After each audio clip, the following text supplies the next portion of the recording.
台南的二人溪进前受到工业废五金的污染，用正久的时间去整治，水质有改善，也开始出现保育类的鸟仔类咯。这地方民众是真欢喜，认为这个生态有豆豆地恢复。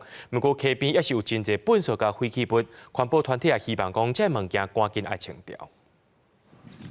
乌面拉杯伫湿地行来行去，喙浸入去水内底咧找食呢。逐当有一只乌面拉杯，拢会飞去七国北门过冬。也毋过，即摆伫湾里吉林溪的三亚强溪出口，线嘛出现袂少乌面拉杯。吉林溪吧因为工业废五金污染，成做乌水沟。经过20外冬的整治，水质总算有改善。即摆所有保育类鸟仔，地方居民认为生态环境有咧恢复。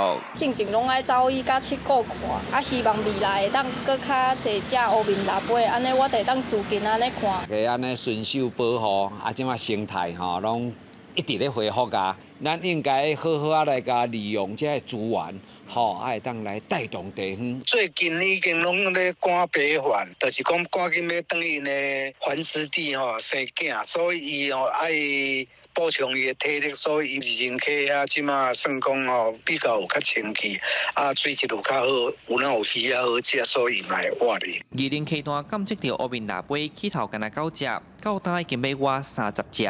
但是湾里万年文书推广学会调查，乌面腊杯拢集中伫这3块湿地，不过湿地因为无参外围溪流小接，干那会当去落雨尔。因建议政府爱说暗讲，通保持湿地水位，打造更加好的生态环境。后续的工作到底要来进行，会当互咱的观光产业甲遮的生态教育会当更加来做延续。这是阮希望5万的所在，嘛希望政府单位爱来关心这点。台湾生态保育学会指出，大部分乌面腊杯拢伫顶个月月底飞回去啊，即摆存无到2000只伫台湾。另外，环保团体发现，即摆二林溪边煞有人咧乱弹粪扫，嘛有废弃物，毋望会使赶紧处理。记者李上台南采访报道。